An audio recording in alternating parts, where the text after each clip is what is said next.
parece, vamos a ir empezando. Buen día, buenos días. Yo estoy aquí simplemente en nombre del decano para darles la bienvenida a los que son de la casa y a los que han venido de fuera, especialmente aquellos doctorandos que vienen de las universidades de la Asociación de la Liga de Universidades Europeas de Investigación, la LERU,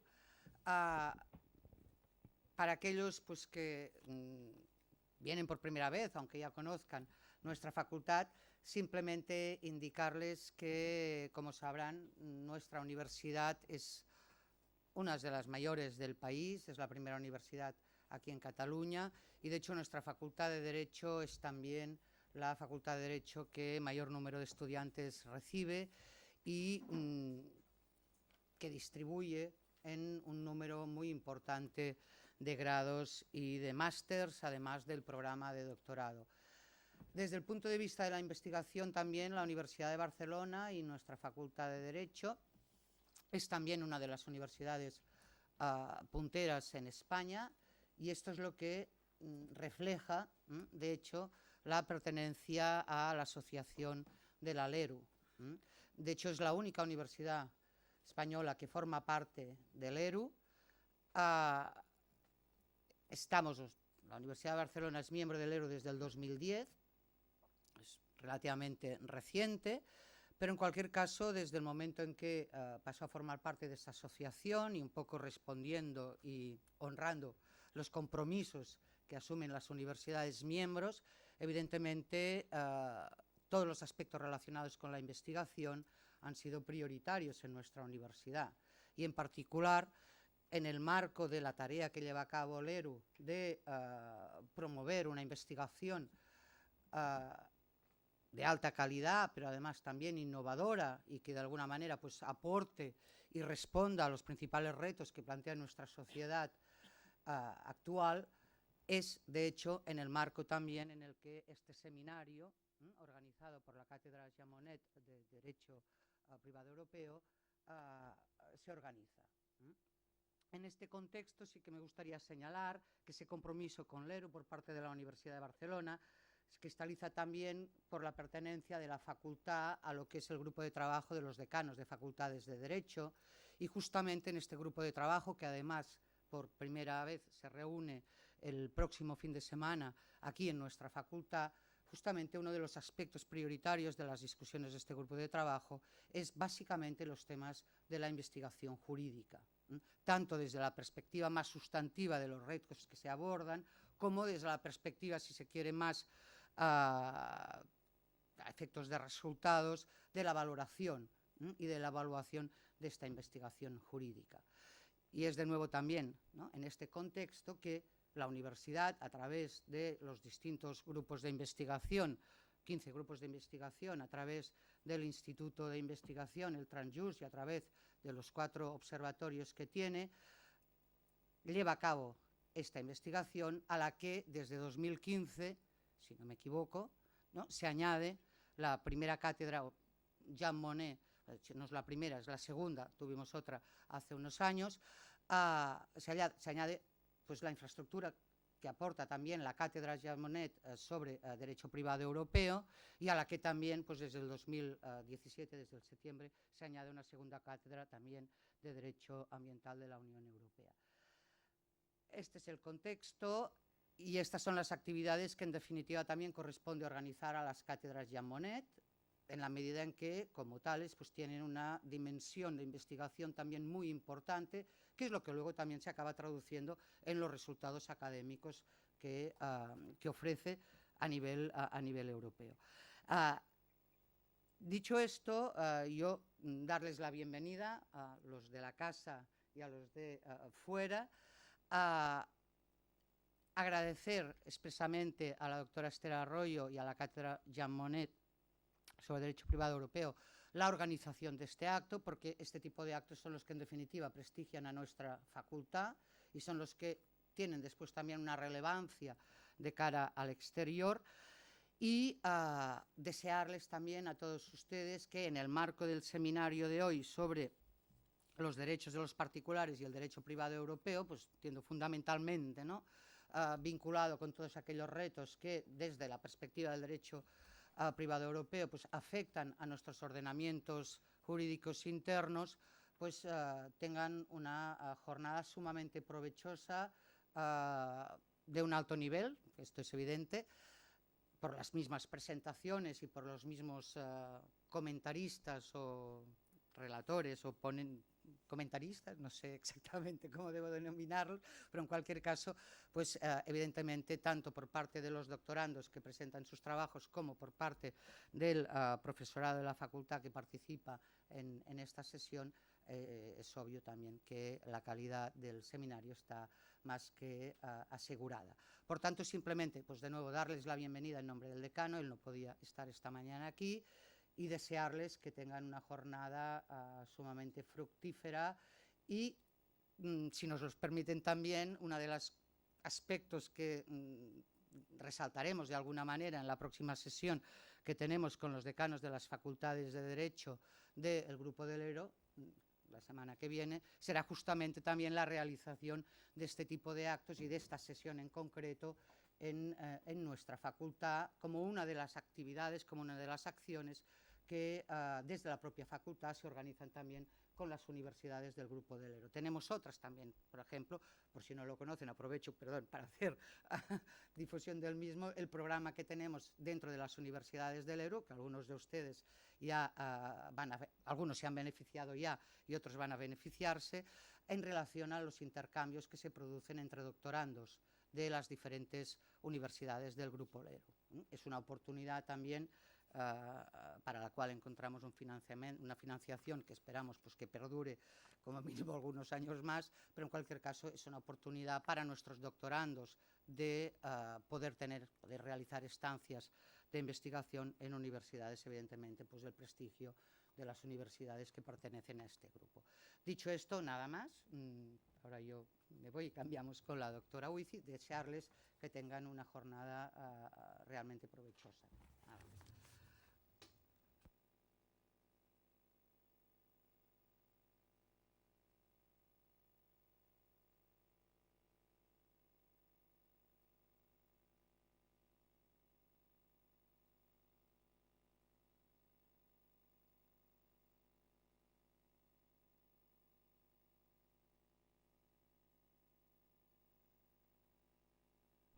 Bien, buenos días. Pues empezar por agradecer al decanato, ¿no?, que haya venido a introducir y a dar la bienvenida en esta jornada. Y yo quiero empezar por presentar este coloquio de hoy, enmarcándolo dentro de lo que es la Cátedra Jean Monnet de Derecho Privado Europeo de la Universidad de Barcelona. Este proyecto surgió con el objetivo de potenciar el conocimiento del derecho privado europeo y destacar en España y en general, y destacar cómo era necesario mejorar la comprensión del acervo comunitario y el impacto que este acervo comunitario tiene en los derechos nacionales. Y desde esa perspectiva, además, nos interesaba, en un momento, el proyecto de la cátedra se inicia en 2015 y en un momento que ya llevamos bastantes años, o quizás es una característica intrínseca del proceso de integración europea, su constante crisis y cuestionamiento, desde la perspectiva más local, el hecho de destacar el impacto que tiene el derecho de la Unión Europea sobre los ciudadanos y cómo, pues, a través del mecanismo también de la cuestión prejudicial, de la jurisprudencia del Tribunal de Justicia, al final sí que había muchos derechos de los particulares que se veían protegidos y desarrollados a partir de esa pertenencia de España a la Unión Europea. Y por lo tanto, en ese contexto de crisis, de cuestionamiento, la idea era un poco destacar las realidades, las realizaciones que ya se habían conseguido con el proceso de integración europea en el reconocimiento de esos derechos de los particulares, ¿no? Y en esa línea, que es una de las que caracteriza al grupo que conforma la Cátedra de Derecho Privado Europeo, la Cátedra de Derecho Privado Europeo, de la cual es titular la doctora Esther Arroyo, pues se unió a su equipo otras profesoras de la casa, como la profesora Mónica Navarro, que está aquí también con nosotros, la profesora Miriam Anderson, la profesora Lidia Arnau y yo misma. Bien, la cátedra ha venido realizando múltiples actividades de todo tipo desde el 2015 y en esta línea pues integra la jornada, el coloquio que celebramos hoy aquí sobre derechos de los ciudadanos y derecho de la Unión Europea, el derecho de los particulares y el derecho privado europeo. El formato también se entronca en una de nuestras líneas prioritarias como Cátedra Jean Monnet, que era el de potenciar el intercambio entre los jóvenes investigadores de las universidades pertenecientes a la LERU, que ya ha señalado antes la vicedecana Mar Campins. Y en este marco, pues el formato del coloquio de hoy era dar la voz a los jóvenes investigadores y fomentar el diálogo y el debate con profesores de más larga trayectoria de la casa que podían aportar desde diferentes perspectivas o de áreas de conocimiento de las ciencias jurídicas, pues aportar su visión sobre estas contribuciones. Bien, iniciamos así esta primera mesa del coloquio de hoy, en la cual van a participar tres jóvenes investigadores. Van a exponer tres jóvenes investigadores sus trabajos. Lamentamos que por motivos de urgencia personal de última hora, el doctor Juan Ramos Toledano no va a poder hacer su presentación directamente hoy aquí. Entonces, damos la bienvenida por un lado a la señora Anna Van Duyn. Ella es estudiante de doctoranda en la Universidad de Ámsterdam, con un trabajo de tesis dirigido por la profesora Chantal Mack de la Universidad de Ámsterdam y el profesor Joasia Luzak de la Universidad de Exeter. Ella es máster juris por la Universidad de Oxford y también es máster en LLM por la Universidad de Leiden. Y nos acompaña hoy aquí becada como estudiante de doctorado de una de las universidades miembro de la LERU, becada también por la Cátedra Jean Monnet de Derecho Privado Europeo. También nos acompaña el profesor Adrià Di Pizzo, que también es estudiante de doctorado en este caso el programa de doctorado de la Universidad de Barcelona, máster por la Universidad de Barcelona y licenciado en Derecho por la Universidad Rovira i Virgili. Y finalmente la reciente doctora Yolanda Martínez, doctora sobresaliente cum laude en Derecho por la Universidad de Barcelona, máster en el Colegio de Europa de Brujas y licenciada en Derecho también de la Universidad de Barcelona. Todos ellos, además, comparten una característica en común y es que ejercen o han ejercido la profesión de abogado también como una de las características de su trayectoria profesional, ¿no? Y creo que también eso es una característica que merece la pena destacar porque aporta una visión a veces distinta y una experiencia distinta del derecho de las de la carrera puramente académica. Bien, pues sin más preámbulos, yo les voy a ceder la palabra a cada uno de ellos por un tiempo aproximado de unos 20 minutos, media hora. Bien, y empezaremos con el paper de la señora Anna Van Duyn sobre los derechos de los ciudadanos y el derecho de la Unión Europea, artículo 47 de la Carta y las jurisdicciones nacionales, un cambio de perspectiva. Muchas gracias. Bon dia, el meu nom és Anna Van Duyn y estic fent un doctorat en la Universidad de Amsterdam. Aún no hablo catalán, pero puedo entender castellano perfectamente, casi perfectamente. Pero con su permiso hago mi presentación en inglés, porque también estoy haciendo mi doctorado en inglés, escribiendo mi tesis en inglés. Pero por supuesto sus comentarios y preguntas serán muy bienvenidas en castellano. Tengo también un handout de mi presentación para si quiere alguien una copia. Y también tengo un PowerPoint para ayudar con mi presentación. I will start with saying something about my research. It's a project within the larger project of La Profesora Chantal Mack, which is called Judges in Utopia, Judicial Lawmaking in European Private Law. And I specifically look at the role of national civil courts in the protection of EU rights, so subjective EU rights that citizens can derive from substantive EU law.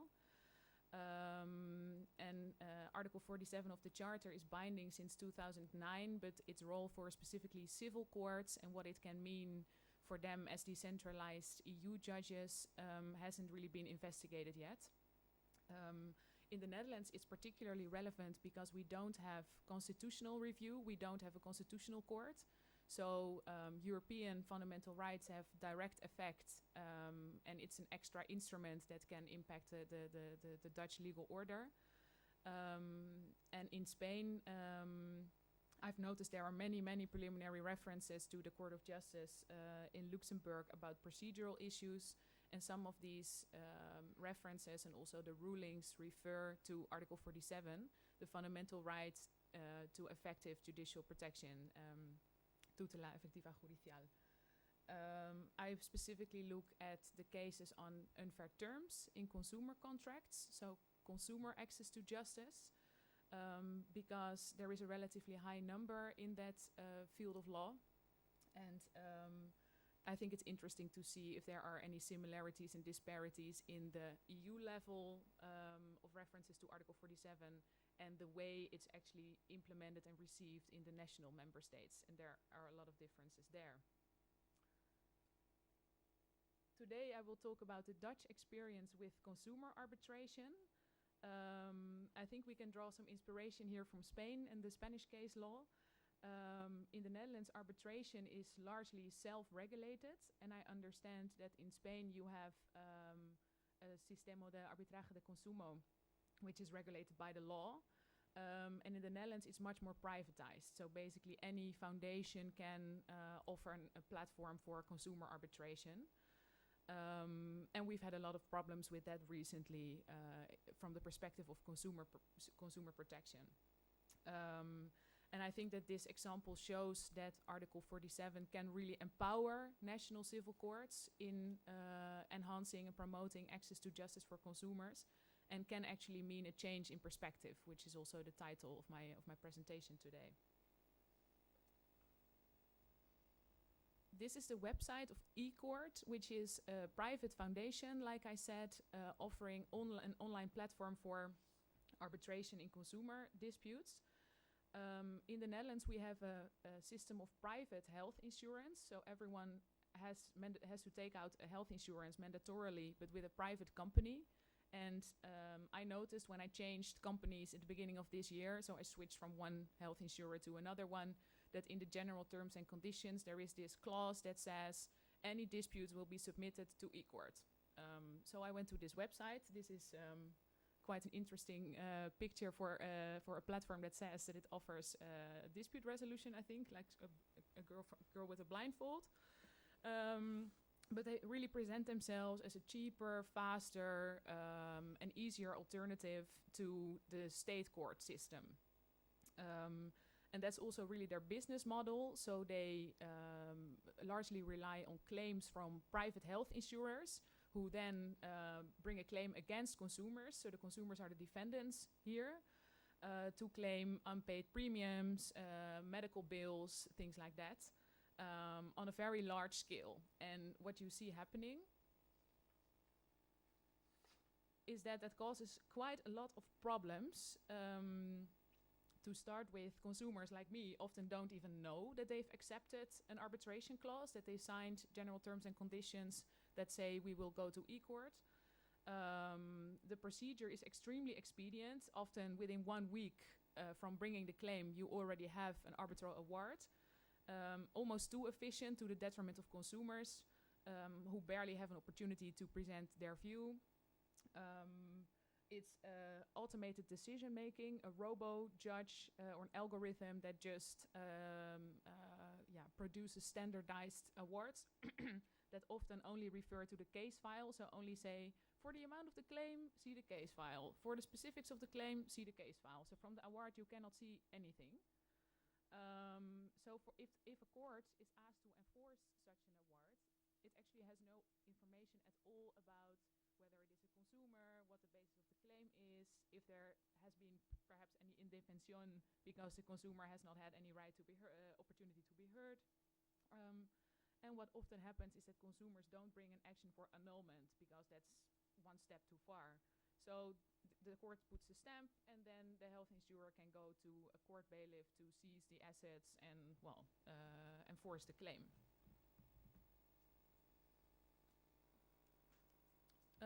This situation is actually very similar to the one in Astercom. It's a Spanish reference from 2008 and a ruling from 2009 about the AEADE, which I think still exists, but at least in Spain I understand that arbitration clauses in consumer contracts are now on the blacklist, so they are considered unfair. And what you see here is also that the consumer was a defendant, did not appear in the arbitration proceedings, and did not bring an action for annulment. So the court that was asked to enforce the award was confronted with a arbitral award that had res judicata effect, cosa juzgada. And what the Court of Justice says, it looks at the principle of equivalence and effectiveness and says, well, EU consumer law, or at least the Unfair Terms Directive, is equivalent to national rules of public policy. So it really depends on whether national law permits ex officio review of this arbitration clause. If it does, then you also have to check if it's an unfair term. But if not, we leave that to national law. Because the principle of effectiveness cannot be stretched so far that the court has to make up for a total inertia of the consumer. So if the consumer doesn't do anything, doesn't bring an action for annulment, doesn't defend his rights, then the court does not have to step in. Which is, from the perspective of Article 47, quite strange, because arbitration clauses restrict the right of access to justice. And you see in other cases later, after Astercom, for example in Alassini and Menini, which are about mediation, that the Court of Justice formulates procedural preconditions for limiting the right of access to justice. But they didn't do that in Astercom. This way. I understand that after Astercom, in any case in Spain, arbitration clauses were placed on the blacklist, except if it's under the Sistema de Arbitraje de Consumo. And I also understand that now courts can actually ex officio review arbitration clauses at the enforcement stage, although it has not been explicitly laid down in the LEC, but I think Professor Arroyo calls that a legislative error, because the courts are actually ex officio reviewing the fairness of arbitration clauses.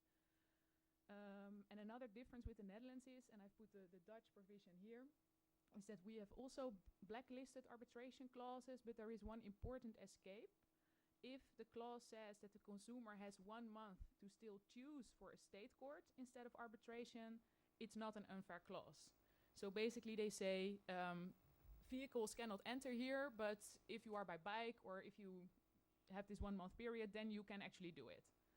And like I said, that's a big problem, because if the consumer does not appear or does not do anything, how can the court check if this 1 month period has been observed? Because it doesn't have any information about the proceedings, and they don't know if the consumer has actually made a conscious choice. They signed the general terms and conditions, but like me, has no idea that they actually agree to arbitration. It's interesting to see that the Advocate General in Astercom, in her opinion, wrote that she thinks this case should be decided differently. She says it's not only indefension, so maybe national public policy, but the whole premise that the consumer should appear in invalid arbitration proceedings is wrong from the perspective of Article 47. So she basically says that arbitration clauses should be blacklisted in consumer cases for the reason that there is such a high risk of violation of the right to be heard, and that actually it's an unacceptable restriction of the right of access to justice.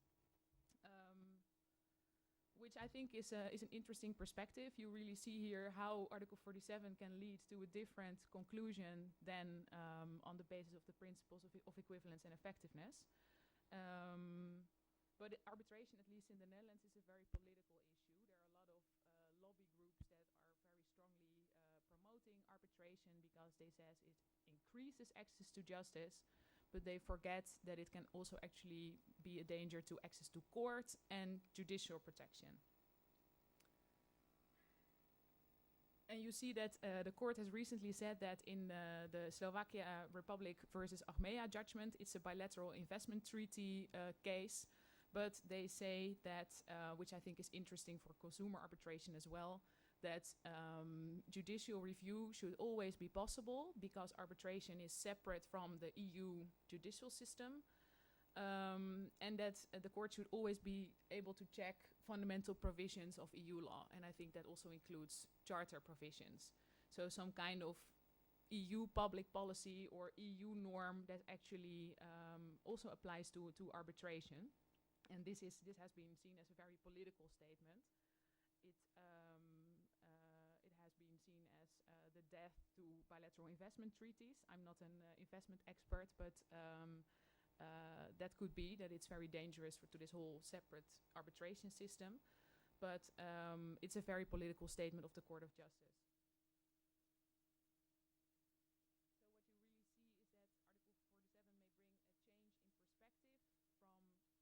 Control or effective enforcement of the directive to removing procedural obstacles, really looking at is the right of access to justice here sufficiently guaranteed, and if there are any infringements, are they justified, legitimate aim and proportionality test.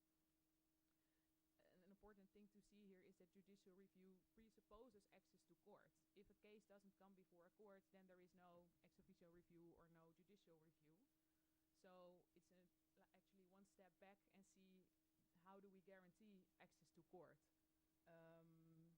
So you could say like consumers are now really EU citizens, they have an individual right to access to court, and they are more than just instruments of the internal market, which would actually mean a paradigm shift. So the court really has its own responsibility here. There is an EU standard, you could almost say, Article 47 Charter, that says that as a national court you can no longer hide between your own behind your own procedural rules.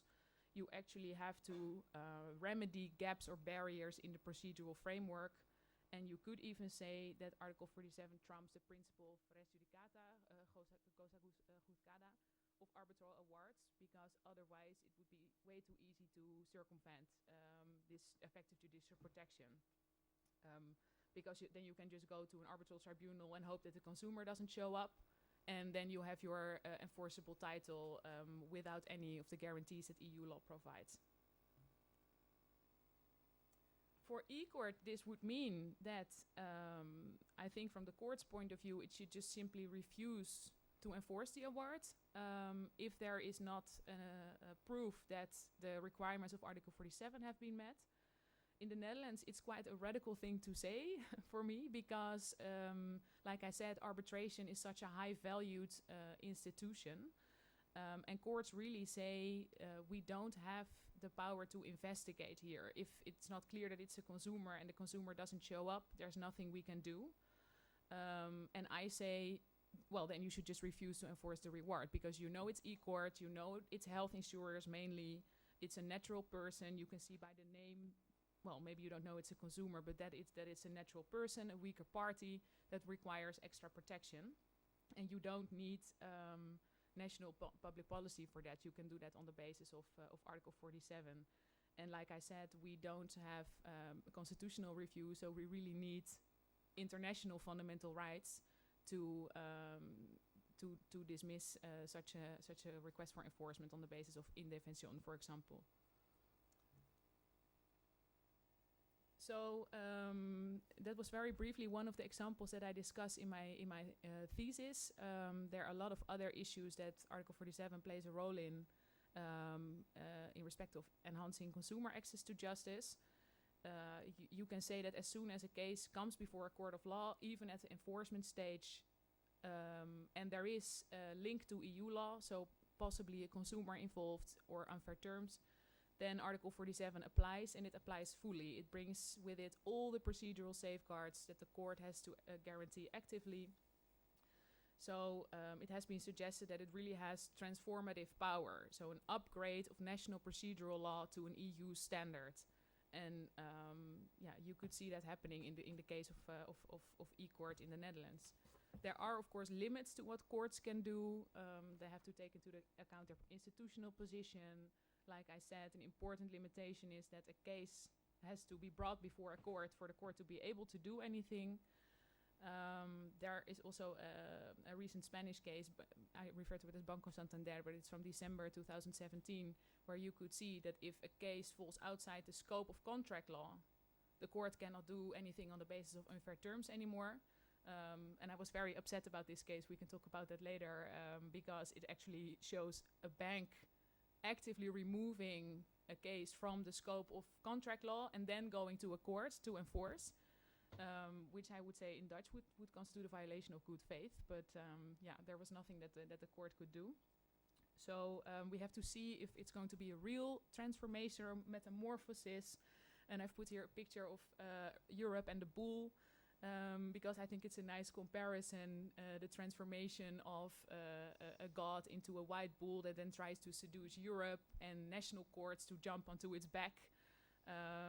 But if that's really going to happen largely depends on how national courts interpret their own task and their own functions as decentralized EU judges. Okay, thank you very much for your attention. Muchas gracias por su atención. Bien, muchas gracias por ajustarse al tiempo y por una exposición tan clara y concisa. Disculpen, mi intención era dar la voz a los tres investigadores que están en la mesa y después abrir el debate dando la bienvenida a los discussants que han aceptado la invitación de participar, así como al resto del público asistente. Si les parece, yo, por cuestión de... ¿sí? No sé la agenda que tienen los otros participantes.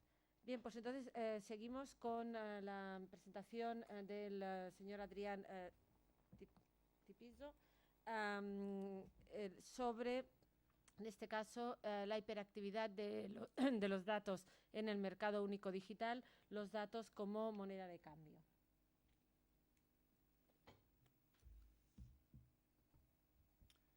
Bien, buenos días.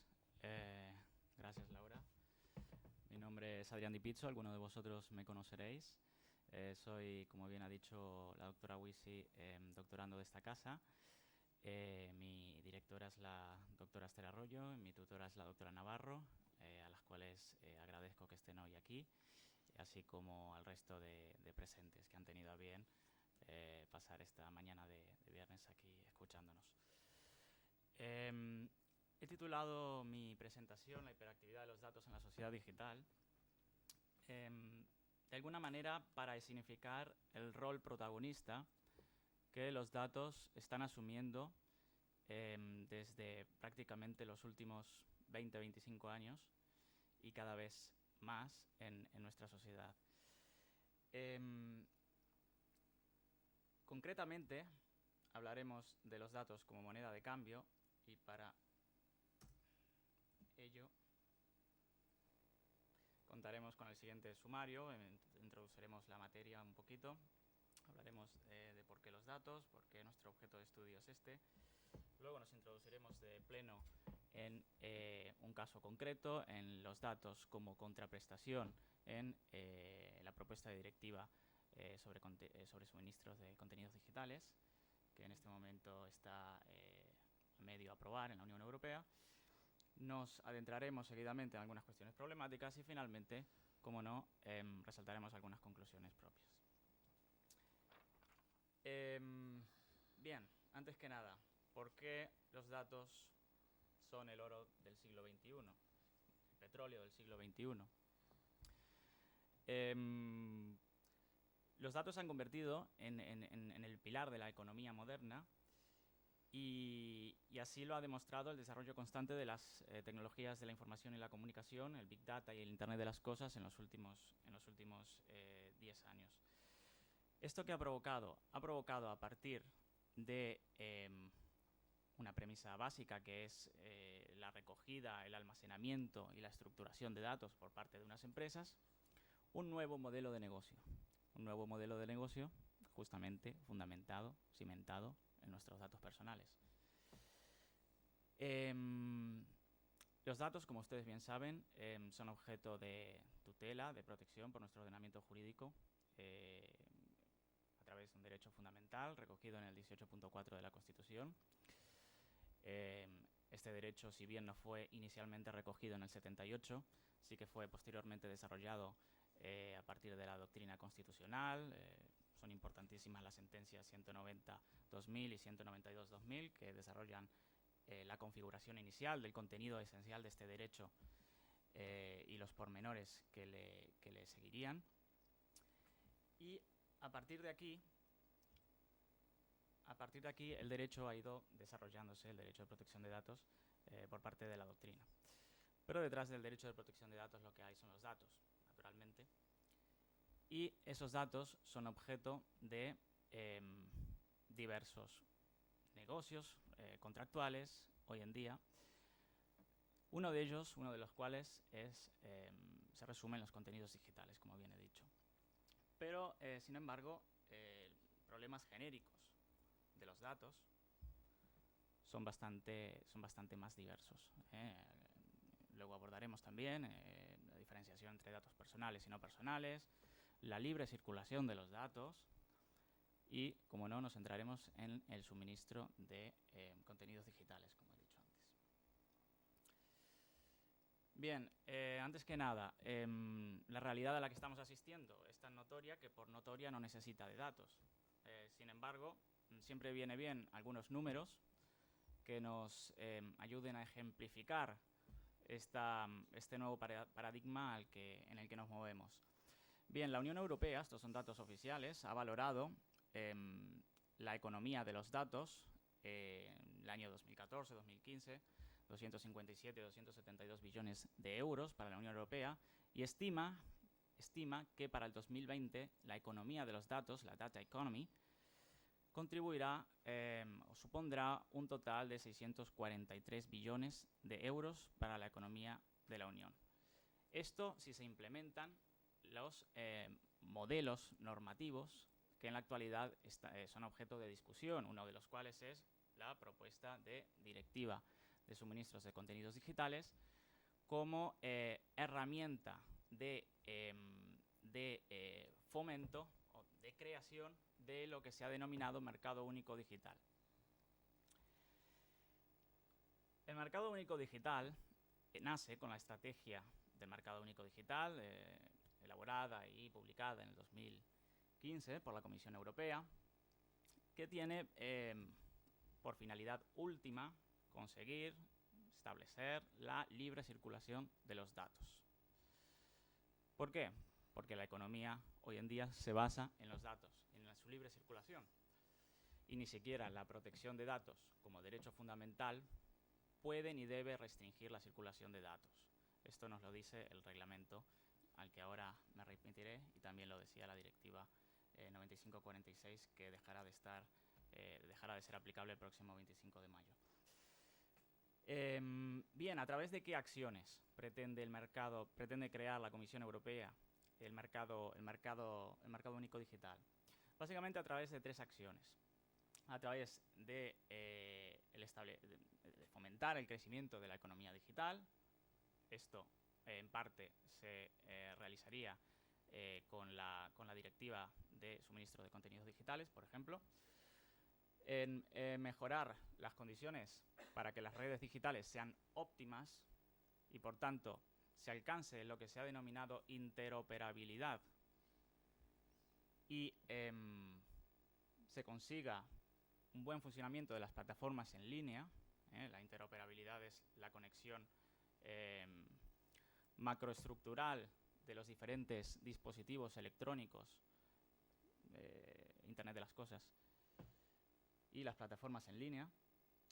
Y finalmente, a través del acceso a bienes y servicios digitales, como pueden ser a través de la aprobación de normas de consumo, de protección de datos. Tenemos el reciente reglamento 2016-679 del año pasado, que entrará en aplicación el 25 de mayo del mes que viene, el 25 de mayo, y normas de propiedad intelectual. Bien, pero hoy nos centraremos en los datos como contraprestación. Y nos centraremos en los datos como contraprestación justamente a colación de la propuesta de directiva que les comentaba antes. La propuesta de directiva, que nació en el 2015, como os he comentado, como efecto derivado del establecimiento, del intento de establecer este mercado único digital, tiene por objeto regular determinados aspectos de la relación contractual que se puede gestar entre empresarios y consumidores en línea, en el entorno digital, y que tienen por objeto el suministro de contenidos digitales, ¿vale? ¿Qué son los contenidos digitales? Bueno, la propuesta de directiva, la verdad es que no es muy ducha, estableciendo una clara definición de los contenidos digitales, pero para que ustedes lo tengan más o menos a la vista, tengan en cuenta que contenidos digitales son todos los datos que elaboran los usuarios, los consumidores en Internet, que comparten, que crean, que almacenan en Internet, y todos los servicios que permiten lo propio, que permiten almacenar, crear y compartir, ¿vale? Subo una foto, contenido digital. Facebook, servicio que permite compartir, crear datos, pues también es contenido digital. De forma que contenido digital es un concepto prácticamente omnicomprensivo. Bien, a partir de aquí, ¿qué es lo que nos dice el 3.1 de esta propuesta en relación con los datos como contraprestación?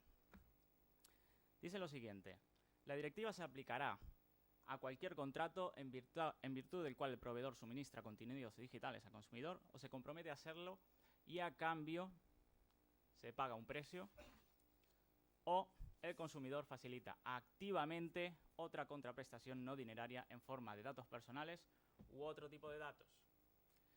Como pueden apreciar, la definición, que no es más que una pauta del ámbito material de aplicación, la definición es bastante sólida, ¿no? Es bastante... Por eso vamos a proceder a desmenuzarla. La definición se refiere al precio, ¿vale? Se paga un precio. Precio, según el 2.6 de la propuesta, es el dinero pagadero a cambio de los contenidos digitales suministrados. El precio no abarca los datos ni personales ni no personales. Por tanto, la contraprestación dineraria es únicamente de dinero, o sea, económicamente evaluable en dinero, no incluye los datos. Pero otra contraprestación no dineraria se refiere, también la definición. Contraprestación no dineraria en forma de datos u otro tipo de datos. ¿Qué es esto de otra contraprestación no dineraria? Bueno, la presente directiva se aplicará a cualquier contrato en virtud del cual, afirma el 3.1, se facilita activamente otra contraprestación no dineraria. Tenemos que recurrir necesariamente a la definición de datos personales que encontramos en el reglamento 2016-679, Reglamento General de Protección de Datos aprobado el año pasado, que nos dice que dato personal es toda información sobre una persona física identificada o identificable. ¿Y qué es una persona física identificada o identificable? Toda persona cuya identidad puede determinarse directa o indirectamente, en particular señala mediante un identificador. Y seguidamente añade varios ejemplos. Todos tenemos varios identificadores entre nosotros. El DNI es el más usual, el más habitual, el DNI, carnet de conducir. Es decir, datos que nos identifiquen o permiten identificarnos como personas.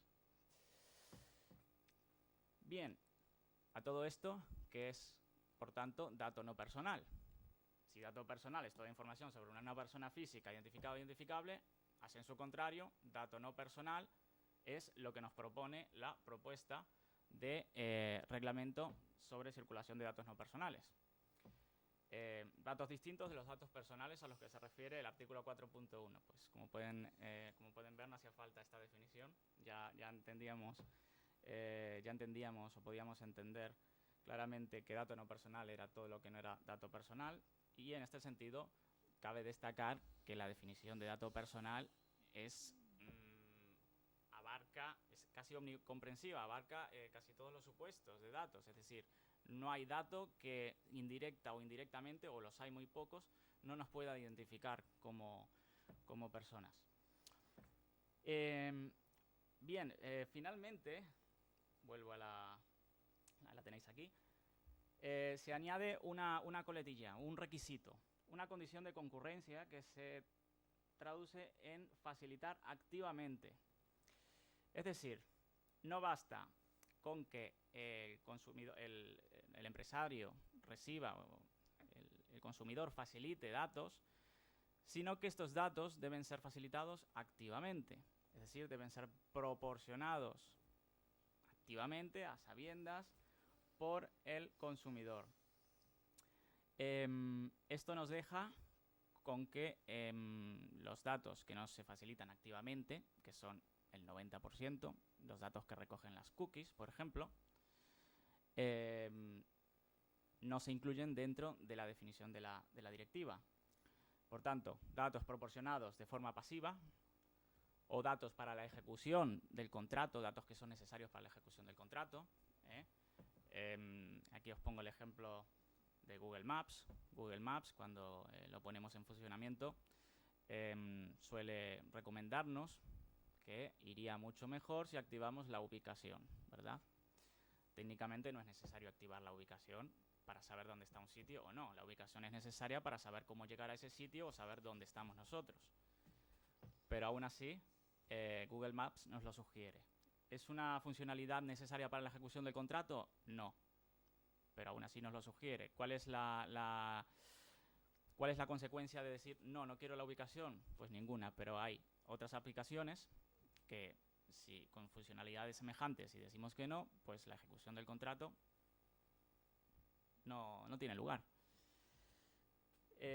Y en último lugar, para cumplir requisitos legales, como la identificación del usuario en las redes sociales. ¿Cuál es la opinión del Supervisor Europeo de Protección de Datos ante esta conceptualización que acabamos de ver? Los datos como contraprestación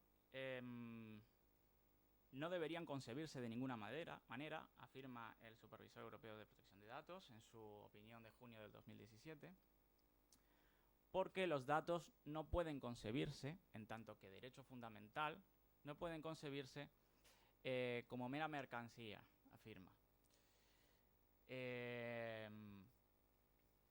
A todo esto no se entiende entonces por qué, y luego lo veremos al analizar el problema, porque otros derechos sí pueden ser mercancía, otros derechos de la personalidad, luego ahondaremos. Señala el supervisor que la noción de dato como contraprestación, que no se define en la propuesta, efectivamente, puede provocar confusión. Puede provocar confusión en lo que se refiere a la función que los datos tienen en una relación contractual. Si son contraprestación o no, que si son objeto o no son objeto. ¿Son precio o no son precio? Queda excluido del precio, efectivamente. ¿Pero por qué?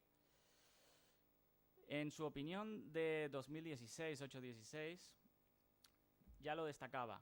Destacaba que la información personal, aquí habla de información personal y no de datos personales, no puede ser concebida como un activo económico. ¿Y por qué no? Es la pregunta, cuando en la realidad sí que funciona como tal. A todo esto, ¿qué es lo que nos dicen las enmiendas del Parlamento Europeo en su informe de diciembre del 2017? Nos dicen lo siguiente. En cuanto al precio, no aportan enmiendas, simplemente añaden a contenido digital, perdón, servicio digital. En cuanto al 3.1, como ven, sí que modifica el precepto y señala lo siguiente. El comerciante suministra o se compromete a suministrar contenidos o servicios digitales al consumidor mediante el pago de un precio o con la condición de que el consumidor facilite datos personales o que sean recogidos por el comerciante o una tercera parte en interés del comerciante. Si recordáis, la anterior señalaba que el contrato, en virtud del proveedor suministra contenidos digitales al consumidor, se compromete a hacerlo y a cambio se paga un precio o el consumidor facilita activamente, ¿vale? La diferencia la ven, ¿verdad? Hemos suprimido el facilitar activamente y nos quedamos con facilitar datos personales. Con lo cual, los datos pasivos, en principio, según esta enmienda, si se acepta, ya veremos si la comisión la acepta o no, o propone otra distinta. Con esta, los datos pasivos también formarían parte de la contraprestación contractual. Bien, vamos a las cuestiones problemáticas, algunas de las cuales ya hemos ido apuntando. La primera de ellas es que en la propuesta de directiva de contenidos digitales, los datos aparecen definidos de una manera tripartita. En primer lugar, los datos personales como contraprestación en el 3.1, que lo hemos visto. En segundo lugar, los datos como estrictamente necesarios para poder ejecutar el contrato, son esos datos sin los cuales el proveedor no puede lanzar la app, por ejemplo. Si nos descargamos una app de fotografía, nos descargamos una app de fotografía y no damos permiso a la app para acceder a nuestra cámara, evidentemente esa app no funcionará. Por tanto, es un requisito de ejecución contractual. Y en tercer lugar, datos personales como cualesquiera otros datos producidos mediante el uso de contenidos digitales por parte del consumidor. Fecha, hora de acceso, tiempo de acceso, que son objeto, por otro lado, de restitución en caso de resolución contractual. En segundo lugar, la contraprestación, que sea solo activa, de acuerdo con la propuesta,